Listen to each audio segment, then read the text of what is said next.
de ava çıktı arslan. Sensin utsan hürgüt öyüngem asman. Tasak yazıp giyinden dölüp çörek iyimden. Hayır getirip tamazı alkış alıp iyilden. Hoşlaştım ecem atam anam bilen. Hoş İran'dan geldim ben salam bilen. Salam katnaşsak biz başka mattan. Türkmen Zahra Aşgabat'tan. Depede yekece tanrıyım korkuyumuz yok başka battan. Zan verene zan verip gerek saktı arka el verene el verip alkış edeni yalka. Koştun berekete durman geçtin harekete. Gerçek için farkı yok yetirip erkime kümekde. Köyneküler yağlı ile bolluk huvandar. Arkasında gerçekler indi kelli sertar. Salam diyen ata vatana ülkesi Türkmenistan. Her yerde de yaşasak kokumuzdur Oğuz Khan.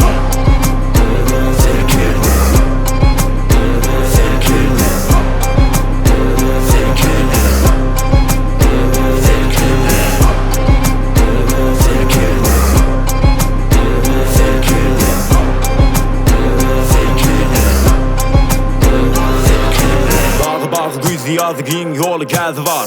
Güllü ter ülönglü kızıl donu sazı var. Gül zamanlı bal zaballı bereketli nanı var. Avreyle ağzı birli Türkmeniyle adı var. El tutuşup muhabbetli ruzu rıvan bu millet. Söz verene sözlerine mıdam duran bu millet. Ak baklı teştaklı parakatlı kanakatlı erli atlı tepli hatlı hurmatlı bu millet. Dilim belli soyum belli don belli geyim belli hatım belli atım belli ağlabaylı itim belli. Ak mermeriyim belli kokum belli atam belli yolu bir de atan belli yurt belli vatan belli. Cengde merde meydan durma rehdu peyman. Yiğit merde merdan hemme dünya hayran. Türkmen men mert demek deryadan bök demek. Nesli belen dağlardan budaklı bir kök demek.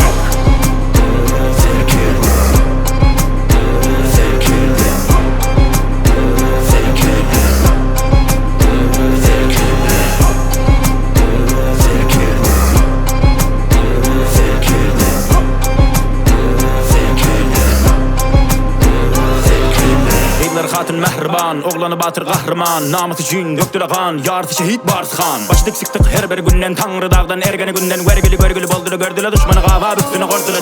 Tik taylar atları tektirlerden saptırıp. Tek Türkmen Türkler tarihten tanıdıp da taptırıp. Sağdı diysen dünya belli, Afrika'dan Konya çelli. Sultan Tencer padişahlar geçtili kot, batır şahlar. Zor değdirmer her kişi, mudam hakkın arkası. Ulusundan tutkun kişi, degmer karamı arpası. Her biri derde sadır badır batıra. Süreçten arka badır bizden hatıra.